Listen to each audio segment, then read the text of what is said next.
الله من الشيطان الرجيم. بسم الله الرحمن الرحيم. سبحان الله. أفإن مت فهم الخالدون. صدق الله مولانا العظيم. الصلاة والسلام عليك يا سيدي يا رسول الله. الصلاة والسلام عليك يا سيدي يا حبيب الله. الصلاة والسلام عليك يا سيدي يا شفيع المذنبين، وعلى آلك وأصحابك يا سيدي يا رحمة للعالمين.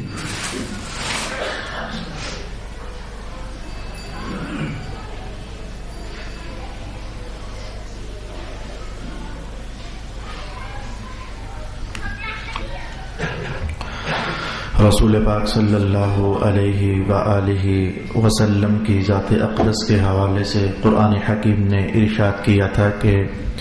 محبوب اگر آپ وصال پا جاؤ گے تو کیا یہ لوگ ہمیشہ باقی رہنے والے ہیں؟ یہاں رک کر پھر ہم نے احادیث شریفہ اور قرآن حکیم کی بعض آیات بینات کی روشنی میں رسول پاک صلی اللہ علیہ وآلہ وسلم کی موت کی کیفیات حسب حال اور حسب توفیق چند نشستوں میں سیکھنے کی کوشش کی۔ آج کی نشست میں گفتگو کا وعدے کے مطابق آخری حصہ باقی رہ چکا ہے، اسی پر چند معروضات آپ کی خدمت میں عرض کرنا چاہوں گا۔ اور وہ حصہ یہ تھا کہ گزشتہ نشستوں میں جب ہم نے یہ کیفیات سیکھی تھی تو ایک جملہ رسول اقدس حضور رحمت عالم صلی اللہ علیہ وآلہ وسلم کی ذات اطہر سے صادر ہوا تھا، اور وہ جملہ یہ تھا کہ جب پوچھا گیا حضور آپ کا کیا حال ہے تو رسول اللہ علیہ السلام نے فرمایا کہ بڑی تکلیف اور سخت بے چینی محسوس ہو رہی ہے۔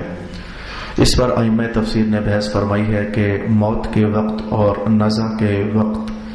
جب روح جسم سے الگ ہو رہی ہوتی ہے اس وقت رسول پاک صلی اللہ علیہ وآلہ وسلم کا یہ جملہ اپنے اندر کیا کیا حکمتیں اور کیا کیا راز پوشیدہ رکھے ہوئے ہے اور سمیٹے ہوئے ہے کہ بڑی تکلیف ہو رہی ہے اور سخت بے چینی ہو رہی ہے۔ اس جملے پر آج ہم ائمہ حدیث نے اور ائمہ تفسیر نے جو تحقیقات انیقات ہمارے سامنے رکھی ہیں انہیں ایک نظر جائزہ لے لیتے ہیں۔ اس سلسلے میں پہلی چیز جو میں آپ کے لیے کہہ پاؤں گا وہ یہ ہے کہ بعض مفسرین کرام نے فرمایا کہ رسول پاک صلی اللہ علیہ وآلہ وسلم کے نزع کے وقت جو شدت کا احساس یا تکلیف کا احساس آپ بیان فرما رہے ہیں اس کی ایک وجہ یہ ہے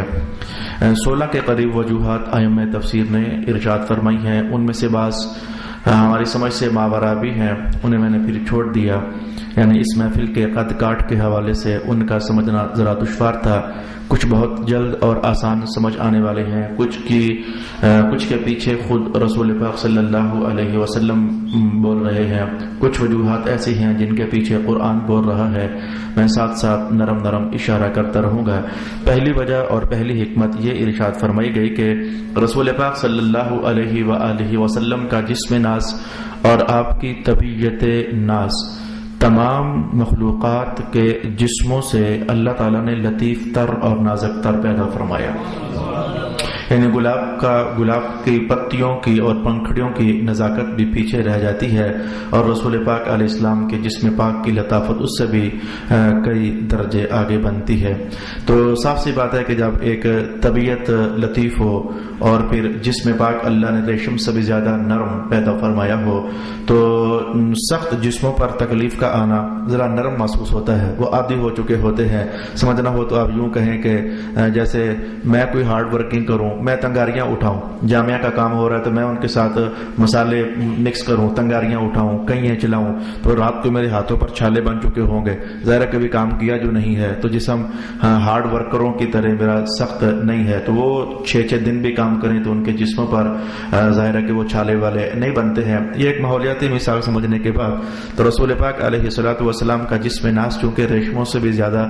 نازک تر اور لطیف تر اللہ رب العالمین نے تخلیق فرمایا تھا، تو اس لیے پھر وہ جو موت کے وقت کی جو کم درجے کی شدت ہوتی ہے وہ بھی رسول پاک علیہ الصلوۃ والسلام زیادہ محسوس فرما رہے تھے. ایک قول بہرکیف یہ کیا گیا ہے. باقی ائمہ تفسیر پھر آپس میں ایک دوسرے پر اعتراضات کرتے ہیں, آبجیکشن کرتے ہیں کہ جو آپ نے سمجھا ہے اس کا یہاں کلیش ہے, جو آپ نے سمجھا ہے اس کا یہاں کلیش ہے, وہ نرم درجے کے آپس میں چل جاتی ہے. لیکن بہرکیف پہلا قول مختصر ہے, اس لیے میں نے آپ کے سامنے یہ کر دیا. کہیں آپ اس سے یہ نتیجہ نہ نکال لینا کہ جسم اگر لطیف تھا تو اس حضور کی ہمت مبارک بھی بڑی نازک تھی. ہمت پہاڑوں سے بھی زیادہ سخت تھی. رسول اللہ علیہ السلام کا صبر پہاڑوں سے بھی زیادہ سخت تھا, اور حضور کی ہمت اور جوان مردی اور جرت اور بہادری, یہی تو آپ کا عظیم الشان معجزوں میں سے ایک معجزہ ہے کہ جسم پاک ریشم سے بھی زیادہ نازک تر ہے, اور ہمت عالی کا حال یہ ہے کہ پہاڑوں کی صلابت بھی پیچھے رہ جاتی ہے. یہ دوہرا امتزاج رب کائنات نے مصطفیٰ کریم علیہ الصلوۃ والسلام کے جسم پاک میں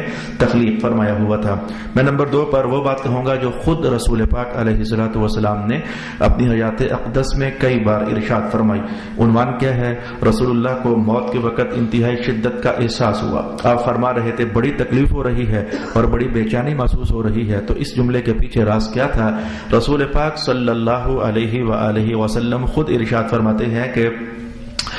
تم لوگوں پر جتنے مصائب آتے ہیں انبیاء پر اس سے کئی گنا زیادہ مصائب آتے ہیں. پہلے آپ نے یہ جملہ ارشاد فرمایا اور پھر فرمایا کہ پھر انبیاء کے بعد میری امت میں سے قیامت تک جو شخص نبیوں کے جتنا زیادہ قریب ہوتا رہے گا تو اللہ تعالیٰ اس پر بھی وہ مصائب عام لوگوں کی بنسبت زیادہ ہی ڈالتا رہے گا. گویا نبیوں پر عام لوگوں کی بنسبت مصائب اور تکلیفیں اور شدتیں زیادہ آتی ہیں. اس کو اگر آپ نے سمجھنا ہو تو میں ایک حدیث پہلے آپ کو بیان کر چکا ہوں, لیکن آج میں ایک اور حدیث کے الفاظ بھی ساتھ جوڑ کر کے تو عرض کروں گا. حضرت عبداللہ ابن مسعود رضی اللہ تعالی عنہ ارشاد فرماتے ہیں کہ رسول پاک صلی اللہ علیہ وآلہ وسلم کے بارے میں ہمیں اطلاع ہوئی کہ آپ بیمار ہو گئے ہیں. یہ بیماری یہ نہیں تھی جس میں موت واقع ہوئی, یہ بیماری نہیں تھی. اس سے ہٹ کر جو زندگی میں کئی بار ایک شخص بیمار ہوتا رہتا ہے, تو ہمیں اطلاع ہوئی کہ حضور رحمت عالم پر بخار طاری ہوا ہے. عبداللہ ابن مسعود فرماتے ہیں کہ میں حاضر خدمت ہوا آپ کی عیادت کے لیے, تو میں نے محسوس کیا کہ بخار بڑا شدید ہے. آپ کے الفاظ صرف اتنے ہیں, بخار بڑا شدید ہے, لیکن ایک دوسرے صحابی کا جو تبصرہ ہے اور جو مشاہدہ ہے وہ فرماتے ہیں کہ میں نے جب حضور کے ساتھ سلام کیا تو ہاتھوں میں ہاتھ لگے تو جسم پاک اتنا گرم تھا کہ میں نے یہ جملہ بول دیا, میرے آقا آپ کے تو جسم پر ہاتھ نہیں رکھا جا رہا, اس قدر زیادہ بخار اور اس قدر زیادہ شدت آپ گرمی کی محسوس ہو رہی ہے ہمیں آپ کے جسم سے. تب رسول پاک علیہ السلام نے یہ جملہ بھی فرمایا اور یہ جملہ بھی فرمایا اور یہ جملہ بھی فرمایا. کون سا جملہ وہ سارے میں آپ کے سامنے رکھتا ہوں. پہلے تو آپ نے فرمایا کہ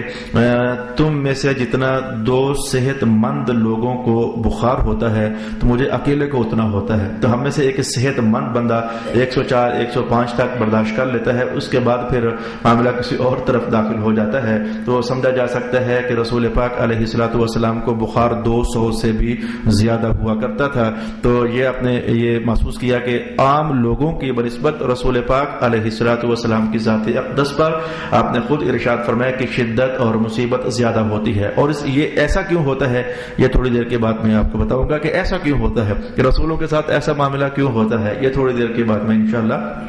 آپ کی خدمت میں بیان کرنا چاہوں گا. تو عبداللہ ابن مسعود فرماتے ہیں کہ ایک بات میں نے فوراً پوچھ لی پھر کہ یا رسول اللہ جب آپ کو بخار ڈبل ہو رہا ہے تو اس کا مطلب یہ ہوا کہ پھر آپ کا اجر بھی تو ڈبل ہی ہوتا ہوگا نا. ظاہر ہے کہ ہمیں جب بخار ہوتا ہے تو جو اجر ملتا ہے, جب آپ کو بخار ہوتا ہے تو ڈبل, تو پھر اجر بھی تو ڈبل ہی ہوتا ہوگا. رسول پاک علیہ الصلوۃ والسلام نے فرمایا کہ ہاں اسی طرح ہے, جس کو مصیبت جس قدر ملتی ہے تو اس کا اجر بھی اسی قدر زیادہ ہوتا ہے. بس یہی رک کر کے جو میں نے کہا تھا کہ ان قریب بتاؤں گا وہ ان قریب یہی ہے کہ نبیوں پر شدتیں اور تکلیفیں اور مصیبتیں اس لیے زیادہ ہوتی ہیں کہ جب تک نبی اس دنیا میں رہتا ہے تو بھی سب سے ممتاز اور سب سے اونچا ہوتا ہے رتبوں میں, تو اللہ انہیں ادھر کچھ مصیبتیں دے دیتا ہے تاکہ ان کے اجر, ان کے درجے, ان کے رتبے جب یہ قیامت کے میدان میں آئیں, جب یہ جنت میں پہنچیں تو بھی ان کے مقامات سب سے اونچے ہونے چاہیے, ان کا اجر سب سے زیادہ ہونا چاہیے. اس مقصد کے لیے اللہ تعالیٰ کی حکمت ایسا کر دیتی ہے کہ نبیوں کے لیے شدتیں اور تکلیفیں زیادہ ہوتی ہیں.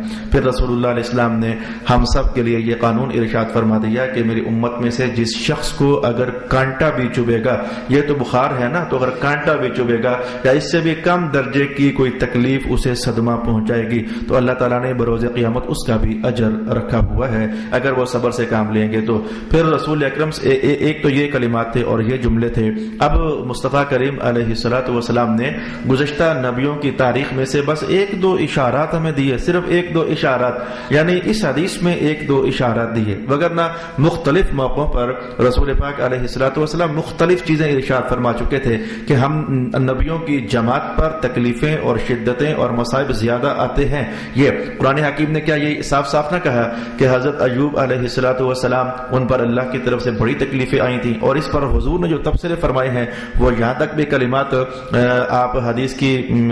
کی کتابوں میں پڑھو گے کہ اللہ نے یہاں تک آزما لیا کہ حضرت ایوب پیغمبر علیہ السلام کے جسم پاک میں بطور آزمائش اور ان کے درجوں اور رتبوں کو بلند کرنے کے لیے وہ کیڑے رینگنے لگ گئے، یعنی جیسے زخموں پر کیڑے ہوتے ہیں، ایک وہ بلیک کلر کے وہ نہیں، جو زخموں میں کیڑے ہوتے ہیں تو وہ رینگنے لگ گئے۔ وہ اس کے پیچھے سے ماجرا یہ تھا کہ شیطان نے ایسے ہی چیلنج کیا ہوا تھا کہ اے اللہ تو کہتا ہے کہ تیرا یہ پیغمبر بڑا صبر والا ہے تو اس کا سارا مال واپس لے نا، میں دیکھتا ہوں کہ یہ صبر کرتا ہے نہیں۔ اللہ پاک نے وہ سارا مال واپس لے لیا، تو آپ نے صبر کیا۔ اے اللہ اس کی بیویاں واپس لے لینا، اس کے بچے واپس لے لینا، اس کی فلانی شے واپس لے لینا۔ تو کرتے کرتے شیطان نے شرارت کرتے ہوئے یہ اس طرح کے جملے کہے تھے کہ اے اللہ اس کی صحت واپس لے لینا، میں پھر دیکھتا ہوں کہ یہ صبر کرتا ہے کہ نہیں۔ تو رب کائنات نے اس کو ذلیل کرنے کے لیے، اس شیطان کو ذلیل کرنے کے لیے کہ یہ پیغمبر ہمارے ہاتھوں کے تراشے ہوئے پاکیزہ مجسمے ہیں، تو انہیں ہم بھلا کیوں صبر کی عظیم الشان عزت افزائی سے کیسے ہم انہیں محروم کر سکتے ہیں۔ تو شیطان نے جب یہ جملہ بھی بولا تو رب کائنات نے ان کے جسم پاک سے صحت واپس لے لی، اور صحت واپس لے کر کے تو کیڑے تک بھی پیدا کر دیے۔ لیکن ظاہر ہے کہ ایک نبی پیکر صبر ہوتا ہے، پیکر عظمت ہوتا ہے، پیکر استقامت ہوتا ہے، مجسمہ رحمت ہوتا ہے، مجسمہ کرم ہوتا ہے، مجسمہ رضا ہوتا ہے، یعنی اللہ تعالیٰ کی رضا کے مطابق مولا جیسے تو ہوگا کہے گا ہم ویسے ہی رہیں گے، جیسے تو رکھے گا ہم ویسے ہی رہیں گے۔ تو وہ اس کے پیچھے یہ راستہ، تو رسول اللہ علیہ السلام نے جیسے کہ یہ بات ارشاد فرمائی ہوئی تھی کہ بعض انبیاء کے جسم میں کیڑے تک رینگنے لگ گئے۔ پھر آج اس حدیث میں حضور نے فرمایا کہ بعض نبیوں کو اللہ نے یوں بھی آزمایا ہے کہ ان کے جسم میں جو بال ہوتے ہیں تو ان بالوں کے اندر بے شمار وہ جو جومیں جنہیں ہم کہتے ہیں تو وہ ڈال دی بطور آزمائش۔ اور بعض نبیوں کے بارے میں رسول پاک علیہ السلام نے یہ فرما دیا کہ ان کو اللہ نے فقر میں مبتلا کر دیا اور غربت میں مبتلا کر دیا، حال یہاں تک آن پہنچا کہ ان کے جسم کو ستر پوشی کے لیے صرف ایک ہی کپڑا میسر ہوتا تھا، تو بس وہ اسی کے ساتھ اپنے جسم کو لپیٹ لیا کرتے تھے۔ حضرت نوح علیہ السلام کا حال قوم یہ کیا کرتی تھی، اللہ کی طرف سے آزمائش ہے کہ وہ بستر میں لپیٹ کر کے تو پھر اوپر سے وہ مارنے لگ جاتے، اور جب مارتے مارتے خود تھک جاتے تو پھر چھوڑ دیتے۔ حضرت نوح علیہ السلام پھر بستر سے نکلتے اور پھر ہفتہ پر آرام کرتے، جب جسم پھر بحال ہوتا تو پھر واپس آ کر قوم سے کہتے تم نے اپنا من کا رانجھا راضی کر لیا ہے، تم نے مجھے بہت مارا ہے، اب تمہارے دل کو سکون ہو گیا ہے نا، لیکن سچ بات وہی ہے جو میں کل بھی کہہ رہا تھا اور آج بھی کہہ رہا ہوں، اللہ ایک ہی اچھا ہوتا ہے، یہ زیادہ رب نہیں ہوتے اللہ ایک ہی ہوتا ہے۔ اب میں نے یہ آپ کے سامنے 2-3-4 مثالیں حدیث پاک کی روشنی میں رکھنا چاہیے کہ انبیاء کی جماعتوں کو اللہ تعالیٰ باقی امتوں اور باقی لوگوں کی بنسبت زیادہ آزمائشوں میں مبتلا کیا کرتا ہے۔ ہمارے حضور کی ذات اقدس تو ویسے ہم مسلمانوں کے سامنے ہوتی ہے کہ کیا کیا کیا کیا کیا آپ کے ساتھ ہو گیا، لہذا ہم ابھی تک بات نمبر 2 یہ سیکھ سکے کہ باقی لوگوں پر بھی آزمائشیں، مصیبتیں، تکلیفیں، شدتیں آتی ہیں، لیکن انبیاء کی ذات اقدس کے چونکہ درجات اللہ نے بہت زیادہ اونچے کرنے ہوتے ہیں تو ان پر بہت زیادہ ہی آتی ہے۔ تو یہ وجہ تھی کہ نزع کے وقت رسول اکرم صلی اللہ علیہ وآلہ وسلم فرما رہے تھے کہ بڑی تکلیف محسوس ہو رہی ہے، بڑی شدت محسوس ہو رہی ہے۔ ایک وجہ یہ بھی جاننے کے بعد کچھ وجوہات ایسی ہیں جن کا تعلق خود رسول اللہ کی ذات کے ساتھ ہے، جیسے کہ یہ وجہ ہوئی کہ آپ کے درجے جو بلند ہونے تھے اس کا خالص رسول اللہ کی ذات کے ساتھ تعلق ہے، یا جیسے کہ پہلی وجہ ہوئی کہ آقا حضور رحمت عالم کا جسم پاک اللہ نے بڑا لطیف بنایا تھا اور بڑا نازک بنایا تھا، تو اس لیے آپ شدت محسوس کر رہے تھے، اس کا تعلق خود رسول پاک علیہ السلام کی ذات اقدس کے ساتھ ہے۔ کچھ حکمتیں ایسی بھی ہیں حضور کی شدت میں، کچھ حکمتیں ایسی بھی ہیں جس کا تعلق ہمارے ساتھ ہے۔ میں اس کی مثال کیا کہوں گا کہ بعض ائمہ تفسیر نے کہا کہ بعض اوقات بندہ جب مسائل میں مبتلا ہوتا ہے تو ہم اپنی بات کرتے ہیں تو خود ہی سوچنے لگ جاتے ہیں یار پتہ نہیں کیا جرم ہو گیا ہے، یار پتہ نہیں کیا خطا ہو گئی ہے، پتہ نہیں اللہ تعالیٰ ہم سے کیوں ناراض ہو گیا ہے. ہمیں مختلف قسم کی سوچیں، ہمارے مختلف اندیشے جنم لیتے رہتے ہیں. حتیٰ کہ نیک ترین بندہ ہوتا ہے، متقی تقوی دار ترین بندہ ہوتا ہے، لیکن وہ جب پریشانیاں آتی ہیں گھبراتا ہے تو کہتا ہے پتہ نہیں اللہ تعالیٰ کیوں ناراض ہو گیا. حالانکہ اللہ تعالیٰ ناراض نہیں ہوتا، وہ اندر سے اس کے ساتھ محبت چل رہی ہوتی ہے. تو اس طرح کے خیالات جنم تو لیتے ہیں. تو رسول پاک علیہ السلام نے یہ جملے ارشاد فرما دیے جس سے یہ اشارہ تھا ان لوگوں کی طرف جو تقوی کے عروج پر ہیں، جو اللہ کے قرب میں ہیں، جو بلند درجات میں ہیں، لیکن اگر موت کے وقت انہیں تکلیف آ جائے، شدت آ جائے تو وہ کہیں یہ محسوس نہ کریں پتہ نہیں اللہ تعالیٰ ناراض ہو گیا ہے، پتہ نہیں کوئی وجہ ہو گئی ہے، کوئی خطا ہو گئی ہے، یار یہ کیا وجہ ہے، کیوں مجھ پر مصیبت ہو رہی ہے، یا کیوں اللہ تعالیٰ ہم پر ظلم کر رہا ہے. مختلف شیطان جو وسوسے اور خیالات ڈال سکتا ہے. تو رسول پاک علیہ السلام نے اپنی حیات اقدس ان کے سامنے کر دی کہ دیکھو یہ شدت کا ہونا یہ اللہ کی ناراضگی کی دلیل نہیں ہوتی ہے. میں محمد پر بھی تو شدت محسوس ہو رہی ہے نا، مجھے بھی تو تکلیف محسوس ہو رہی ہے، لہذا اگر تم پر آ جائے تو تم الٹے سیدھے خیالات جو شیطان وسوسے بنا کر ڈال سکتا ہے ذہن میں، تم ان خیالات سے بچ سکو گے کہ ہماری آقا کے ساتھ بھی تو ایسا ہوا تھا. یہ ایک حکمت ائمہ تفسیر نے یہ بھی ارشاد فرمائی ہے. ایک تیسری وجہ، چوتھی وجہ بھی بیان کرنا چاہوں گا میں، جس کا تعلق بھی ہمارے ہی ساتھ ہے. آئینہ سرکار دو عالم کے جسم پاک کا ہے، لیکن تعلق اس حکمت کا ہمارے ساتھ بنتا ہے. مثلا میں آپ کے لیے آپ کے کہے ہوئے غلط جملے بولتا ہوں، وہ جملے آپ کے کہے ہوئے ہیں پبلک کے اور غلط ہیں، ان کا مذہب کے ترازو میں کوئی وزن نہیں ہے. مثلا کسی کے بندے کی قبر کھودی تو مٹی زیادہ نکل آئی، بھائی جتنی کھودو گے تو اتنی ہی نکلے گی نا، یہ زیادہ نہیں نکلتی. یہ لوگ جملہ بول دیتے ہیں بڑی مٹی نکلی ہے قبر سے، تو جتنی کھودو گے اتنی ہی نکلے گی. تو مٹی کا زیادہ نکل آنا، آپ لوگ اس طرح کے جملے بولتے ہو یار بندہ کوئی بہت پرلے درجے کا پاپی ہے، گناہگار ہے، دیکھو نا یہ قبر کے اندر سے مٹی بہت نکلی ہے. یہ ایک وسوسہ ہے، خیال ہے، کوئی اس کا تعلق مذہب کے ساتھ نہیں ہے. یا پھر جب چارپائی اٹھائی تو اس طرح کے جملے، چارپائی بڑی وزنی تھی. بھائی وزنی کیا مطلب وزنی تھی؟ جتنا بندے کا وزن ہوتا ہے، بندہ اس کا جسم بڑا تھا تو وزن زیادہ ہوگا، جسم کم ہے تو وزن کم ہوگا، یہ صاف سی بات ہے. لیکن وہ آپ ہوتا یہ کہ آپ خود تھکے ہوتے ہو تو جب اٹھاتے ہو تو کہتے ہو بہت وزن ہے، تھکے خود ہوتے ہو تو سارا آبجیکشن کرتے تھے اس پر، یار اس کا چارپائی اس کی بڑی وزنی ہو گئی تھی، بہت گناہگار آدمی ہے. محسوس ہوا کہ انسان خود ٹیوے، میں آج آپ کا لفظ بولوں گا، ٹیوے لگاتے رہتے ہیں، الٹے سیدھے ٹیوے جن کا مذہب کے ساتھ کوئی تعلق ہی نہیں ہوتا ہے. تو رسول پاک صلی اللہ علیہ وسلم نے اپنی وجود اقدس کے آئینے میں تمہیں یہ سمجھایا کہ دیکھو میں تمہیں کہہ رہا ہوں نا مجھے تکلیف ہو رہی ہے، مجھے شدت ہو رہی ہے، میں کہہ رہا ہوں نا، تو کل کو اگر تمہارے اندر کوئی بندہ مرنے لگے اور اسے موت کی تکلیف اور شدت اندر سے کاٹے تو وہ کچھ بولے کہ بڑی تکلیف ہو رہی ہے، تو خیال کرنا، ایسے ہی نہ بولتے رہنا کہ یہ بڑا گناہگار بندہ ہے تبھی تو تکلیف ہو رہی ہے، بڑا یہ اللہ کے ہاں مبغوض آدمی ہے تبھی تو اس کو شدت ہو رہی ہے. یہ موت کے وقت شدت کا ہونا یہ مبغوض ہونے کی دلیل نہیں ہے، یہ گناہگار ہونے کی دلیل نہیں ہے. رسول پاک علیہ السلام نے یعنی اپنے عملی مظاہروں میں امت کی تعلیم فرما دی، امت کو تربیت دے دی کہ اوروں کے بارے میں اس طرح کی بدگمانی کم از کم تم نہ کرنا کہ الٹے سیدھے خیالات لے کر کے تو اس کے کردار پر تم انگلیاں اٹھانے لگنے والے بن جاؤ. تو اس سے بچانے کے لیے رسول پاک علیہ السلام نے اس طرح کے جملے ارشاد فرما دیے. اچھا یہ بات ہوئی تو پھر اگلی وجہ ہم چونکہ سمجھ چکے ہیں گزشتہ جملوں میں اسے ایک ہی لائن کے اندر بیان کر دیتا ہوں. انبیاء کو شدت اس لیے بھی ہوتی ہے کہ نزع کے وقت تکلیف اس لیے بھی ہوتی ہے کہ اللہ پاک نے ان کے درجے بہت زیادہ بلند کرنے ہوتے ہیں، تو جتنی تکلیف زیادہ ہوگی اتنے ہی درجے اللہ تعالیٰ ان کے بلند فرما دیتا ہے. اور یہ قانون اللہ تعالیٰ کا نبیوں کی حیات میں بھی کار فرما رہتا ہے. میں جلدی سے اس کا اشارہ کروں گا کیونکہ ڈیٹیل ہم کئی بار سیکھ چکے ہیں. مثلا یہ دیکھیں پہلا سپارہ رب کائنات نے ارشاد فرمایا کہ محبوب مکہ والوں میں حضور کو مبعوث کیا گیا، اعلان فرما دیں مکہ والوں میں اعلان ہو گیا میں اللہ کا نبی ہوں. تو ساتھ ہی قرآن آ گیا کہا کہ خاتم اللہ علی قلوبہم، آپ انہیں سمجھائیں یا نہ سمجھائیں انہوں نے ماننا موننا کوئی نہیں ہے، ان کے دلوں پر تو مہر ہے. یہ میں آپ کو بتا چکا ہوں، جلدی سے اشارہ کروں گا. سوال تو ہے کہ اے اللہ جنہوں نے ماننا نہیں ہے مجھے ادھر کیوں بھجوایا ہے؟ ادھر بھجوانا جنہوں نے ماننا ہے، صاف سی بات ہے. اور یہ ائمہ تفسیر نے بحث اٹھائی بھی ہے، قاضی بیضاوی کو اٹھا کر خاص کر کے آپ دیکھیں اے میرے مولا ان میں بھجوایا جو ماننے کے لیے تیار ہی نہیں ہے. اس پر قاضی بیضاوی فرماتے ہیں کہ دعوت دینے کے دو نتیجے ہوتے ہیں، ایک یہ کہ جن کو دعوت دی جائے وہ مانے، اور ایک یہ کہ جس کے نام کی دعوت ہے وہ خوش ہو جائے. کہ میرے نام کے گیت گائے جا رہے ہیں, میرے نام کی دعوت چل رہی ہے, وہ خوش ہو جائے. تو قاضی بیضاوی نے کہا یہ نہیں مانتے تو نہ مانے, ایک نتیجہ نہیں نکلتا تو نہ نکلے, دوسرا نتیجہ تو ہے نا کہ اتنی مشکلات میں رہ کر بھی اللہ کے نام کی اے محبوب دعوت دے رہے ہو, اللہ تو بڑا خوش ہو ہی رہا ہے نا, اللہ تو آپ کے درجے بلند فرما ہی رہا ہے نا. تو زندگی بھر بھی یہ قانون کار فرما رہا, اور موت کے وقت بھی یہ قانون کہ رسول پاک علیہ السلام کو شدت نزع میں مبتلا فرمایا گیا تاکہ آپ کے درجات کو اونچا کر دیا جائے. اب میں ذرا خوبصورت ترین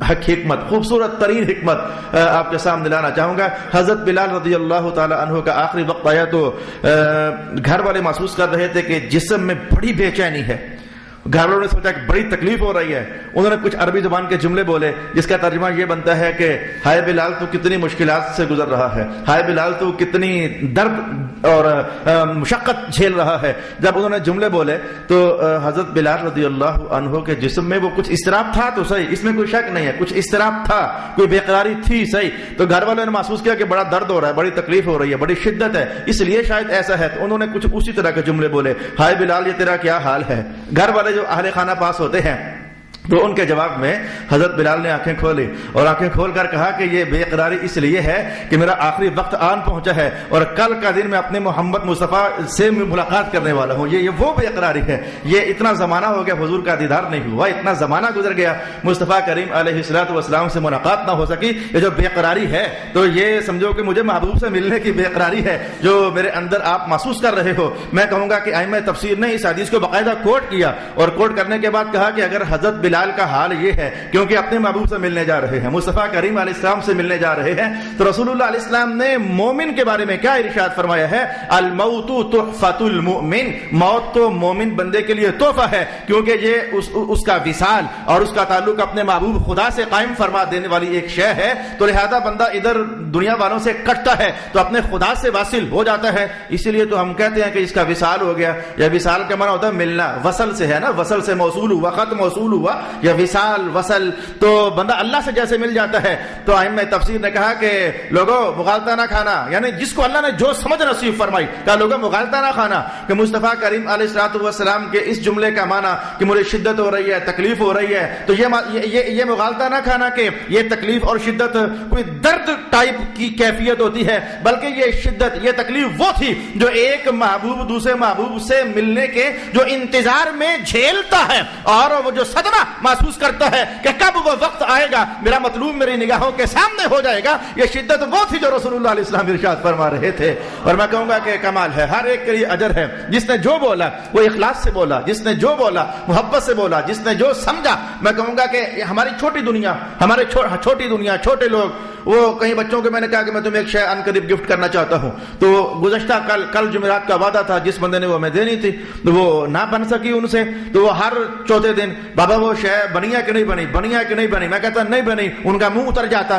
یعنی جو شے پسند ہو وہاں تک پہنچنا بندہ چاہے تو انتظار بڑا ہو جائے تو کرب تو ہوتا ہے, درد تو ہوتی ہے, شدت تو ہوتی ہے. آپ کا بھی یہی حال ہے, کوئی خوشی کی خبر آپ کے سامنے ہو لیکن وہ لیٹ ہو اور لیٹ ہو اور پھر اور لیٹ ہو جائے اور پھر اور لیٹ ہو جائے, تو اس خوشی اور مطلوب تک پہنچنے کے لیے جتنی تاخیر واقع ہوتی ہے وہ آپ کو درد تو دیتی ہے. تو مصطفیٰ کریم علیہ الصلوۃ والسلام, پیغام تو آ چکا تھا محبوب ادھر رہنا ہے کہ ادھر آنا ہے, پیغام تو آ چکا تھا ادھر رہنا ہے کہ ادھر آنا ہے, کہ مولا ادھر آنا ہے, رفیق الاعلی مولا تیرے پاس آنا ہے. اب وہ لحظے تھے کہ صدیاں محسوس ہو رہے تھے اور وہ چند لحظے تھے کہ ایک محیط زمانے محسوس ہو رہے تھے. تو اب رب کائنات نے جبریل کو بھیجا, پتہ کرو ہمارے محبوب کا حال کیا ہے. جبریل آئے, اب آپ کو سمجھنا آسان لگے گا. جبریل آئے اور کہا اللہ پوچھ رہا ہے کیا حال ہے, تو حضور نے کہا تھا بڑی تکلیف ہو رہی ہے, بڑی بے چینی ہو رہی ہے. مولا میرے رب کو پتا تو ہے نا کہ جو بے قراری اس سے لقاء اور ملاقات کے نتیجے میں میرے جسم پر وارد ہو رہی ہے, میرا رب خوب جاننے والا ہے. لیکن جب پوچھا ہے تو بتا رہا ہوں مولا تیری ملاقات کی بڑی بے قراری واقع ہو رہی ہے, بڑی شدت محسوس کر رہا ہوں. ایک یہ بھی ائمہ تفسیر نے قول ارشاد فرمایا. میں اس سے اگلی بات جلدی سے کہوں گا کیونکہ میں نے کہا تھا کہ یہ نشست ہماری آخری نشست ہوگی, پھر اس کے بعد ہم اگلے عنوانات کی طرف بڑھ جائیں گے. میں ایک ایک اور چیز، میں جب یہاں آ کر بیٹھا تو میرا دھیان، یہ بات میں پڑھ نہیں سکا، اگر مجھ سے غلطی ہو رہی ہے تو اللہ تعالیٰ مجھے معاف کر دے، اور اگر واقعی ایسا ہی ہے، اللہ کے ہاں بھی ایسا ہے تو اللہ تعالیٰ قبول فرما لے۔ میں نے اس کا اشارہ دیا، اور قرآن حکیم کی ایک آیت کی روشنی ہی میں اللہ رب العالمین نے یہ بات میرے دل میں ڈالے تو میں آپ سے شیئر کرنے لگا ہوں۔ غلطی ہو تو اللہ مجھے معاف کر دے، اگر البتہ آئندہ کسی زمانے میں مجھے حوالہ مل گیا تو میں کہہ دوں گا کہ یہ میری بات نہیں ہے، مجھے فلاں مفسر کے ہاں سے میسر ہوئی ہے، تو میں کہوں گا کہ اللہ تعالیٰ نے جو رسول پاک علیہ السلام کی زبان سے جملہ نکالا، شدت محسوس کرتا ہوں، بڑی تکلیف محسوس کرتا ہوں۔ آپ کو پتہ ہے کہ رب کائنات نے حضور کی یہ شان بیان کی ہے کہ عزیز علیہ ما عنتم حریص علیکم بالمؤمنین رؤوف الرحیم، رسول اللہ علیہ السلام تم پر بڑے حریص ہیں، بڑی شفقت کرنا چاہتے ہیں، بڑی محبت کرنا چاہتے ہیں، بڑی نرمی کرنا چاہتے ہیں، تکلیف تمہیں ہوتی ہے، درد مصطفیٰ محسوس کرتے ہیں۔ یہ قرآن حکیم کا بیان، اس میں کوئی شک نہیں ہو سکتا، یہ قرآن حکیم کا بیان، تمہارے دردوں کو حضور اپنا درد محسوس کرتے ہیں۔ تو کہیں ایسا نہ ہو کہ رسول اللہ علیہ السلام جب موت کے اس مرحلے سے گزر رہے تھے تو جتنی کیفیت حضور کے ساتھ بنتی تھی وہ تو آپ کے ساتھ بنتی تھی، لیکن جب آپ نے اپنی اس کیفیت کو دیکھا کہ موت کے وقت درد ہوتا ہے بھلے اتنا ہی جتنا مجھے ہو رہا ہے یا اس سے بھی کچھ کم، تو خیال پاک میں آ گیا ہو کہ اچھا اس کا مطلب یہ ہے کہ میرے امتیوں کے ساتھ بھی ایسا ہی ہوگا، جب وہ دنیا سے نکلیں گے تو ان کے ساتھ بھی یہی درد ہوگا، انہیں بھی اسی مشقت سے گزرنا پڑے گا۔ تو کیا معلوم کہ پیچھے قرآن حکیم کا وہ جملہ بول رہا ہو کہ رسول اللہ علیہ السلام نے جو کہا بڑا درد ہو رہا ہے، وہ درد اپنا نہیں تھا، جب تمہاری موت کا خیال حضور کو ہے تو حضور نے اسے دے کر کہا کہ ان کا درد دے کر مجھے بڑا درد محسوس ہو رہا ہے، ان کی مشقت دیکھ کر مجھے بڑی مشقت محسوس ہو رہی ہے، اور ان کی تکلیف دیکھ کر کے مجھے بڑی تکلیف محسوس ہو رہی ہے۔ اور اس جملے کو سپورٹ مل جائے گی حضرت عائشہ رضی اللہ عنہا کے قول سے، جب حضور کی جسم پاک روح جدا ہو چکی تھی تو پاس کھڑے ہو کر کئی جملے بولے تھے، میں نے گزشتہ نشست میں آپ کو سنائے تھے، ان میں سے ایک یہی تو تھا، ہائے افسوس آج وہ نبی جا رہا ہے کہ جو اپنے بستر پر بے قرار ہو کر لیٹا کرتا تھا اور رات کو کئی بار اٹھا کرتا تھا، اے اللہ میری امت کو معاف کر دے، اے اللہ میری امت کو معاف کر دے۔ تو امت کے لیے بے قرار رہنے والا نبی آج دنیا سے تشریف لے کر جا رہا ہے۔ یہ بھی بہرکیف ائمہ تفسیر نے ارشاد کیا، اور یہ بھی کہا گیا کہ امت کو تعلیم دینے کے لیے کہ جب ایسا تم پر بنے تم یہ کام کر لینا، امت کو تعلیم دینے کے لیے کہ جب تم پر موت کی سختیاں آئیں تو آس پاس والوں تم یہ کام کر لینا۔ مثلا ایک کام حضور نے پہلے کہا، بڑی شدت ہو رہی ہے، پھر ساتھ ہی پانی کا پیالہ منگوایا اور پانی اپنے ہاتھ ڈبو کر اپنے چہرے پر پھیرتے۔ بھئی تمہارے لیے یہ تعلیم ہے، میں کر کے بتا رہا ہوں کہ اگر موت کی تلخی محسوس ہو تو پانی اپنے چہرے پر لگا لینا۔ پھر حضور نے یہ دعا فرما دی، اے اللہ موت کی سختی آسان کر دے، یعنی یہ تمہارے لیے تعلیم ہے کہ جب تم پر موت کا وقت آئے تو محسوس کرو کہ شدت ہے تو دعائیں کرنا، اے اللہ موت کی سختی آسان کر دے۔ پھر حضور نے یہ کلمات بھی اپنی زبان اقدس سے ارشاد فرمائے، اے اللہ جب تم موت دیتا ہے تو روح کو پٹھوں سے بھی نکال لیتا ہے، روح کو ہڈیوں سے بھی نکال لیتا ہے، حضور روح کو انگلیوں کے پپوروں سے اور جوڑوں سے بھی نکال لیتا ہے۔ تو اے اللہ ہماری مدد فرمانا، اس موقع پر ہمیں تنہا نہ رہنے دینا، موت کی تلخیاں آسان کر دینا۔ تو ائمہ تفسیر نے کہا کہ حضور کا یہ جملہ اصل میں یہ سمجھانے کے لیے تھا کہ محسوس کرو کہ میں تمہیں بتا رہا ہوں کہ تکلیف ہوتی ہے اور اس موقع پر تم نے یہ کام کرنے ہیں، یا جیسے کہ مسواک کا عمل رسول اکرم صلی اللہ علیہ وآلہ وسلم کی ذات اقدس کے حوالے سے تعلیمات میں ہم نے پڑھا ہے۔ اور اچھا میں اب وقت ہمارا انتہائی قلیل رہ گیا تو میں جلدی سے یہ بات بھی کہنا چاہوں گا کہ اللہ اکبر، اللہ تعالیٰ سمجھداروں کو کیا کیا سمجھ کے جہاں ان کے لیے واہ کر دیتا ہے، جس کا جو مقدر ہے اللہ تعالیٰ اسے عطا فرماتا رہتا ہے۔ کہ دیکھو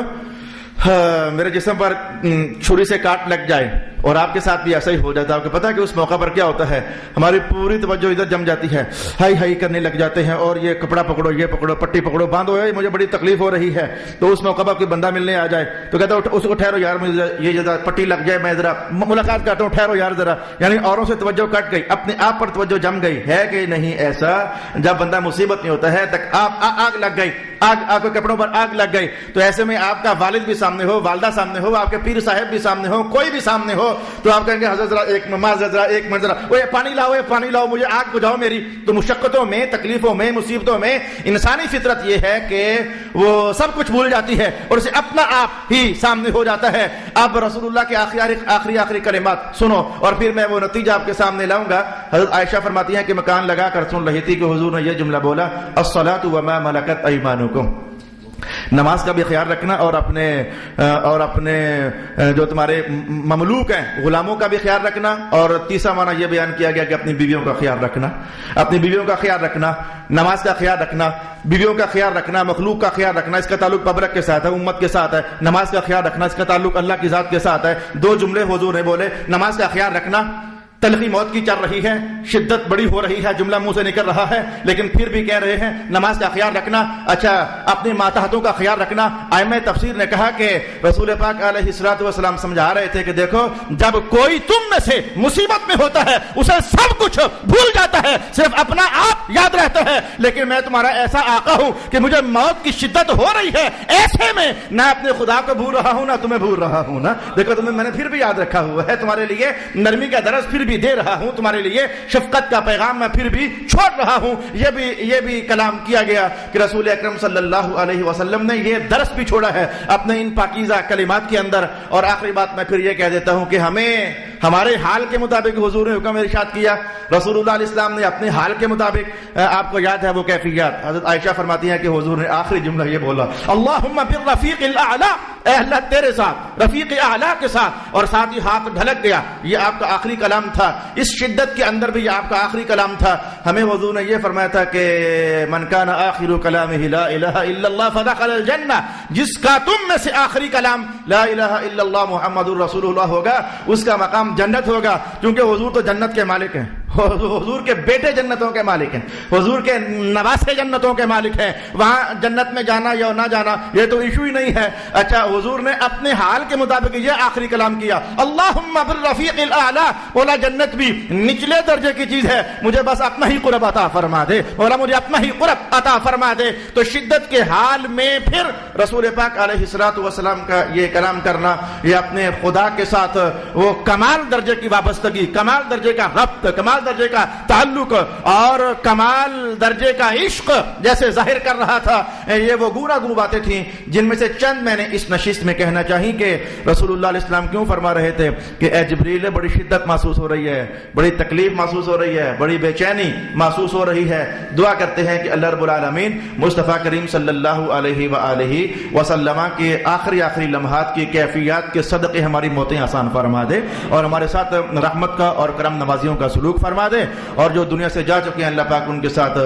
بخشش کا سلوک فرمائے۔ وآخر دعوانا الحمدللہ رب العالمین۔